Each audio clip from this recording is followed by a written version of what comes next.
get friend zoned.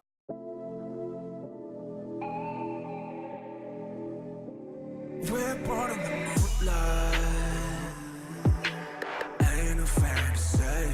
Can't breathe in the sunlight. Hello, romance. This is Aromie here. Welcome back to Changeling. We're here seeing myself, or I guess my Changeling. She's actually her own person, but hi, real. More than what I have. I don't want more. I just want you to give me back what you took from me. They were taken from us first. What does that even mean? You never owned Mr. Ewan to begin with, sorry. We lost one of our bravest knights to that human woman. By taking his son, we are only taking back blood that is rightfully ours. Logan was part of your army, not Ewan. It's not the same thing. The fairy barked a hoarse laugh. Logan is that he name he uses in your world. Know this, his blood runs through the boy's veins. Whether it's Logan or Ewan doesn't matter. We finally retrieved something we lost and we're not giving it up. As for you and your brother, we lost one of our changelings, a knight who forsook us long ago. By taking your brother, we returned her blood to where it belongs as well. I don't even know what that means. You have a changeling's blood in you, one of our own. She may be lurking beyond our reach, in that wretched place with those foolish crows, but you and your brother came to us willingly, don't forget that. Wait, are you talking about, what was her name? The blonde lady in the, at the cafe? Kaya? Are you talking about Kaya? Are you talking about Kaya? Because she said foolish crows. So okay. Had no idea what the heck that meant. Changeling's blood. Was she saying one of our ancestors was a changeling? And that's where her Fae heritage came from. Wasn't sure what she meant about foolish crows though. And in the end it didn't matter. You can't just nab us because of our ancestors lived here. That was her, not us. And if she was a changeling, that just means you kidnapped her as well. Real just shrugged. Blood is blood. The only thing that changes is the vessel. I don't give a damn about what you want, what you think, or even your stupid fairy rules. I'm not leaving my brother here, and you can't have Ewan either. He was never part of this deal. They are far away and very safe. We aren't going to let you take something so valuable. Not this time, excuse me. She took another step forward and I countered with a step backwards. The look she gave me was piercing, intense. If you miss him so much, you could stay as well. She reached a hand out, tracing fingers down my cheek. It was all I could do not to flinch away. You are one of us as well, already changed by our magic. That's going to be a definite no. Then leave, you're not welcome here. My mind worked fiercely as I tried to work out some way to convince her. There was only one way I could think of. Wait, what if I take their place? Michiko, no! It's my choice to make. Just let them go and I'll stay here, this time for good, of my own free will. You fucking kidding me? Riol tipped her head back, raising an eyebrow. You think your value is greater than two of them. You tell me what's worth more, one person who made a promise or two who never agreed to stay. You broke your promise before. Hard to keep a promise you made sure I didn't remember. For the first time her face softened slightly. You're very determined, aren't you? Grown up as well. Then let us make a new bargain. If you can answer this last challenge, we'll let your companions go. Fuck! She didn't say I could not stay here though. I still have to stay here. They just get to be let go. I gritted my teeth. I knew she thought this was fair, but I also know she didn't say she'd let me go. And I wasn't sure who she meant by companions either. That was vague. I knew they'd find a loophole that allowed them to come out of this on top. If I tried to bargain with the Fae, I'd be the one who lost, no matter what. Riol didn't wait for me to respond, which told me she also didn't consider this negotiable at all. You use this every day, but you do not work for it, nor pay. It belongs to you, but you did not make it. It was given to you, yet many share it. Is it a heart? Is it a heart? That's the first thing I thought of. It is closer to you than anything you own. You're never without it, never alone, but it may change through your life, from promises, fear, a new start, or strife. Once we were told to guard it well, yet now every day another we tell. So tell me, what is it? Is it a secret at this point? If you're serious about this deal, tell these jerks to let me go. It doesn't make me feel very confident if you're going to keep your word with them holding my arms like this. She eyed me suspiciously for a moment, then waved her hand. The fairies pinning down my arms to let me go. Finally, my hands were free again. They had taken Spencer, then they tricked us so I'd taken his place. They ruined my life, his life. They made our parents suffer. Now they're going after people I cared for because I had wriggled out of my deal with them. I wasn't like them. I wasn't one of them. But damn it, if they were going to play dirty, then so was I. I'd forgotten it completely until Allie pulled out that saw. My hand closed over the little iron bell in my pocket. I just been keeping it with me since Ewan said I should, and I didn't know it could help us. They thwarted Allie's salt plan, but before she could do much. But Ewan had said something about this. There are stories of entire fairy hosts being scattered by someone tossing a small piece of iron in their midst. They hate this stuff. There are pretty ancient magics that wind themselves into natural objects. Plants, stones, and minerals absorb the magic energy from the earth. It seeps inside them and gets altered in strange ways. Ways that don't always mesh well with fairy magic. So don't underestimate the tools we're giving you. I didn't know how much truth there was to that, but I wasn't going to give up without a fight, and I wasn't going to play along anymore. I steeled my jaw and leveled to glare at her. No. What did you say? I said no, I'm not answering your riddle. I'm done with your games. I'm done with you stalking me, my family, and my friends. I'm done with you trying to take away everything important to me, bitch. I don't care about your rules, your laws, or any of this. This is our home. You are the trespasser here. You will. Shut up. I yanked the bell out of my pocket and flung it as hard as I could. Wait, what? Why didn't I just ring it? It flipped over and over in the air, chiming each time. Rio clapped her hands over her ears, and the smaller fakes scattered as the bell chimed once, twice, 3 times, 4. It felt like the walls were shaking, trees cracking. 5. I fell to the ground, watching as the bell flipped one final time before it hit the ground. When it did so, there was a loud ringing, one that was too loud for the size of that bell. It felt like reality was breaking apart. Michiko! I heard her voice over the sun of splintering woods and shattering rock. There was a painful snap and a flash of white, and the world vanished. I felt like I was falling through a screaming void. Wind rushed around me, tearing at my hair, my clothes, and then I was landing on something that felt distinctly person-shaped. Oh my god, it's November 1st. Ow. I forgot my elation at beating the fairies. I was winded, this time by a foot to my stomach. Michiko? What position are we all landing on? What happened? I think you destroyed a freaking fairy hill. Oh, well, wait, I'm here. You're not the one I'm looking for, but it's great you're here, Danny. He was staggered to his feet, clutching his head, but looked away for the most part. We're back. That was horrible? Yeah, a little. Is everyone okay, though? I'm in one piece, I think. What about Spencer and Ewan? Here. She was a short distance away where Ewan and Spencer were sprawled on the ground. Neither was moving. Oh my god. I scrambled to her. Are they sleeping? I think they're sleeping. They won't wake up. Are they in a coma? What? I shook Spencer's shoulder violently, but he just laid there. It's magic. They're under some sort of magic sleep. One last trick. Looks like. What do we do? Not sure, but it looks like your time is almost up. Sunrise is soon. If we don't wake them up soon, they might not even wake up. They might not wake up ever. Great! Just great! I could have tried that bell to see if it would dispel the fairy magic, but it didn't make it out with us. The fairy hill was completely gone. Hey, it's Brenna! As I sat there hopelessly racking my brain, a black cat glided out of the trees and hopped up on the fallen log. Brenna! Hi. The cat tumbled forward, and there was Brenna sitting casually in the wet leaves, smirking at me. Brenna, help us! They're not... A kiss. What? Try kissing them. Is it Snow White now? She used to be my favorite princess, but as I grew older, I'm very into Belle and Rapunzel. Are you serious? This is some fairy tale. I could give you some nonsense about transferring energy or even true love, but in the end, it's all rubbish. There are any numbers of ways to unlock a sleeping spell, and one of the fastest is with a kiss. It's that simple. Well, it's pretty classic. It seems like something the Fae would do. Jeez, I'm not kissing my brother, I hope you know. I can do it. Of course you want to, Allie. Go ahead. Well, I should have expected that. Great, then okay. A kiss. I could do that. Oh, Ewan. I grabbed Ewan by the shoulders and leaned down. Please work. Please, please, please work. Oh my god. You're like my princess right now, and I'm your prince. Wake up. I gently pressed my lips to his. Well, this isn't our first kiss anymore, technically. Because our first one was when, like, you know, I tried to help his falling head. Hoping to feel him stirring beneath me. Instead... Oh no. Brenna lied? Brenna nearly doubled over. She broke into gleeful laughter. I snapped my head up, glaring at her. What? I didn't think you really do it. Urge to kill. Brenna wiped a fake tear, still grinning at me as I placed the back of my hand to my mouth, wondering what the heck was so damn funny. The sleep will wear off as soon as the sun rises. Kiss or no?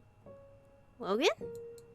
I glared up at him. You could have told me that before, but I also wanted to see if you'd do it. You, both of you, so help me. Who's shouting? So you didn't have to kiss.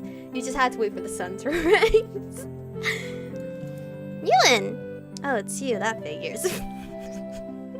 You bitch! I tried to save you with all I had, okay? I smacked his chest. What's that supposed to mean? He laughed sleepily, carefully picking himself up. It means you're noisy, as usual. Hey, I fought fairies for you. You better stop picking on me. Fought fairies? All right, Allie, I guess you... I turned toward her and stopped short, wrinkling my nose at the sight in front of me. Never mind. She's still kissing him. Didn't need that mental image. What exactly happened? Can you imagine what Spencer is feeling right now? I was like, what the fuck? Why am I waking up to Allie kissing me? What do you remember after running into that fairy ring? Not much, to be honest. Then we have a really long, annoying story to tell you. Michiko finally came up for air? We should probably tell Vilos we're alright. I'm betting he's been worried sick. But first, we've all been missing for 2 days. Who's going to explain all this to our parents? Chapter 11. Ever After is pretty okay. So, I mean, they tried to do the whole... That was cute if actually the kiss would work. But it's silly that you didn't have to do that. That was cute. I don't care. I really like that. November 4th, not 10th.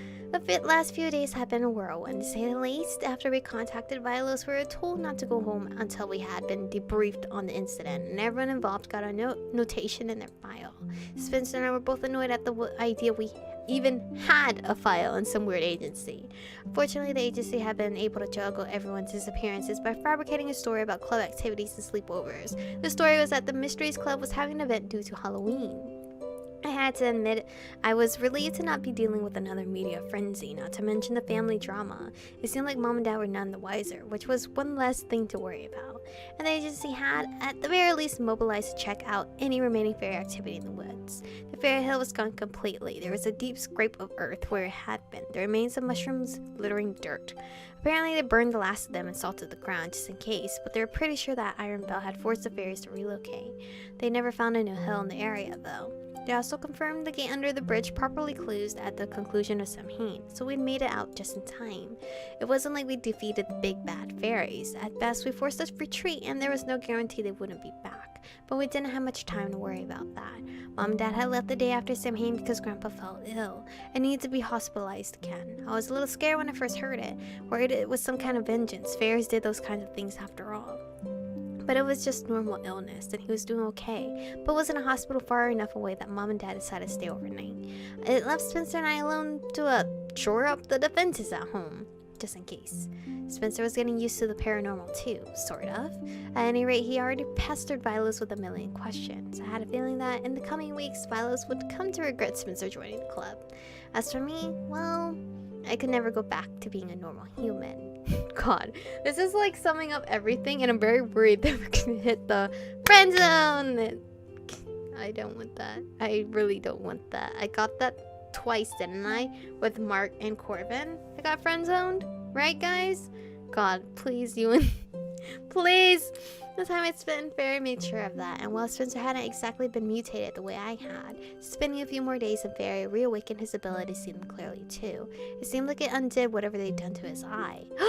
This is beautiful! Oh, I could see again with both eyes! And though he wasn't exactly a full-fledged cryptic, he was considered sensitive now, someone with sight. Someone who could see too much for the secret to be kept from him anymore. And maybe with a bit of an affinity for magic too. We weren't sure on that one yet. I wasn't sure how I felt about that. I sighed and leaned. Oh, you should be happy he can see again. Leaned my elbows on the bridge railing, staring down where the creek twisted away into the trees. You look like you're thinking about something depressing. Kind of. Maybe. Where did you come from? He was across from me, leaning on his bike. How did I not hear his bike? I must be so deep in thought. Oh, no, it's not that.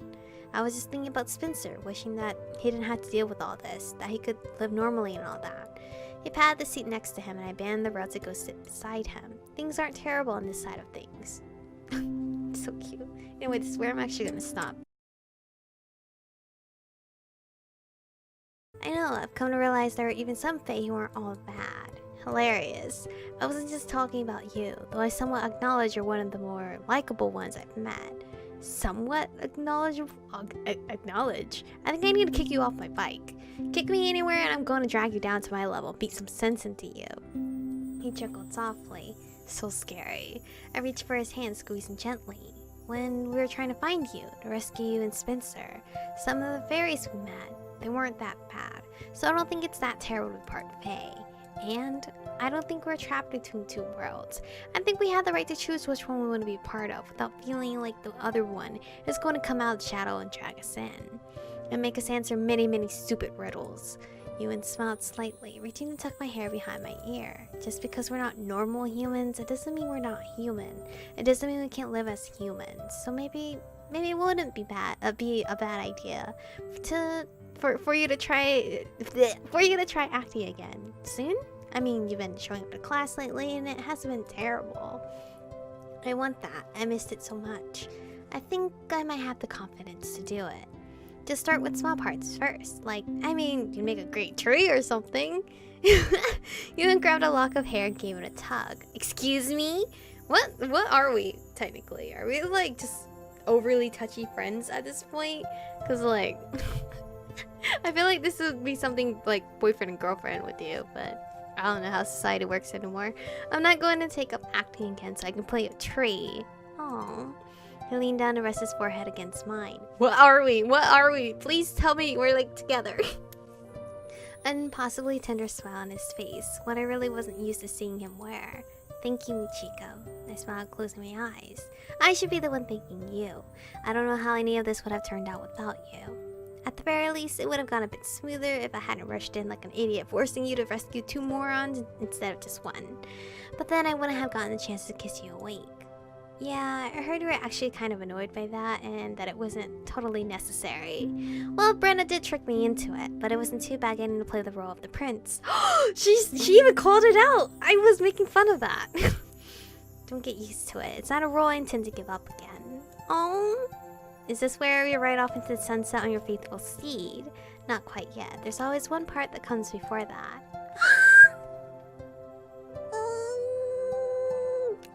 I didn't get friend zone. Well, technically, I still get friend zone because, you know, we could just be friends with benefits, but let's not think about that.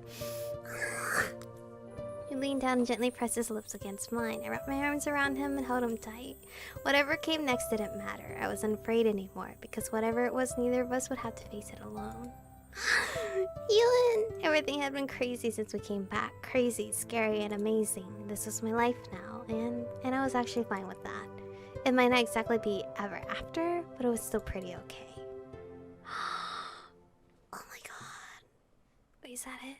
Is this the end? Oh my god, it's the end! Oh my god, wait, I could fuse these episodes. Should I fuse it? I'll just fuse it. I'll fuse this episode. JK, you guys thought it was the end of that episode. Or this episode, it's not. Oh my god. Wait, gimme. Gimme albums. Oh, you guys saw me hover over William. Where is he? I'm so blind. Hey, we didn't have to replay this game because we got the fucking kiss. Oh. Ewan. Holy fuck, we've completed Changeling. We started back in February, I think, of this year, and we just now finished it in December of this year. December, right? We're still in December, hello? I cannot believe it. I cannot believe it. That took me so long to finish this game. But first of all, it only took me so long to finish this game because I decided to do it like every other day, and then I don't know what month I started to do it every day. Was it October? Maybe before that? My brain, whatever. Anyway, I'm so freaking happy that I saved Ewan for the last route. It's perfect to end on his route, at least personally for me, because then we got to eventually learn everything about Faye without spoiling it all. So I'm very happy with how things end up, with how I played out this game. First with Danny, then it was Elliot, then it was William, then it was... Hold on, let me see everybody. First it was Danny, Elliot, William, Mark, Corvin, and then Ewan. I'm really glad I played it in that consistent order. I cannot believe it. Oh my god. I'm sure you guys are wondering, who am I ranking now? Like, is Mark or Ewan my number one? Ewan definitely has stolen the place of Mark. I didn't want him to. I really didn't want him to. But honestly, I really enjoyed Ewan's route. He was there. We had arguments here and there, but it wasn't to the point where like it really hurt and made me dislike him slightly, like Danny. I just feel like at the end of the day, I feel like Ewan is the perfect guy that I usually really go for in visual novels. And I don't know why I just kind of didn't get excited for him in the very beginning, because I was very, very highly into William and was upset I couldn't get to William's route. But in actuality, the best boy was waiting for me at the very end. He was waiting for me. And I'm so glad he waited. But, of course, now to rank the charts, Ewan is number 1. Mark is number 2. Corvin is number 3. Now, this is where I kind of get stuck between Dan and Elliot always. Always stuck between these two. Ewan, Mark, Corvin, Elliot, Danny, William. That's my list. That is my list. That's my ranking list of who has given me the most love and all. The one that got me angry the most and I will never forget is Danny. Danny's argument by far is the one that has affected me the most.